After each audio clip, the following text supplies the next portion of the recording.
महिलेशी झालेल्या वादानंतर समजावण्यास गेलेल्या 53 वर्षीय हॉटेल व्यवस्थापकाचा शनिवारी रात्री दोघांनी दगडाने ठेचून आणि काठीनं मारहाण करून खून केला। अल्बर्ट एम्ब्रोस असं त्या व्यवस्थापकाचं नाव आहे। ही घटना हातकणंगले तालुक्यातील यड्राव इथल्या हॉटेल ॲकार्डमध्ये घडली। या प्रकरणी शहापूर पोलिसांनी गतीनं तपास करून दोघांना अटक केली आहे। गंगा पाटील आणि अशफाक नदाफ अशी त्यांची नावं आहेत। इचलकरंजी सांगली मार्गावरील यड्राव इथं पार्वती औद्योगिक वसाहतीमध्ये ॲकॉर्ड नामक हॉटेल आहे। या हॉटेलमध्ये महिलेशी झालेल्या वादानंतर हॉटेलचे व्यवस्थापक अल्बर्ट एम्ब्रोस हे संशयितांना समजावण्यासाठी गेले होते। या रागातून शनिवारी रात्री 9:15 वाजण्याच्या सुमारास यड्रावमधील गंगा पाटील आणि खोतवाडीतील अशफाक नदाफ हे दोघे हॉटेल ॲकॉर्डमध्ये आले। यावेळी संशयितांपैकी गंगा पाटील यानं अल्बर्ट एम्ब्रोस यांच्याशी वाद घालत त्यांच्या डोक्यात दगड घातला, तर अशफाकनं त्यांना काठीनं मारहाण केली।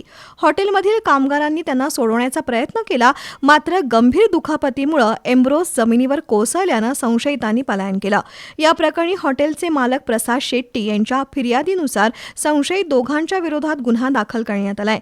घटनास्थळी पोलीस उपअधीक्षक विक्रांत गायकवाड यांनी भेट देऊन पोलिसांना तपासाबाबत सूचना दिल्या।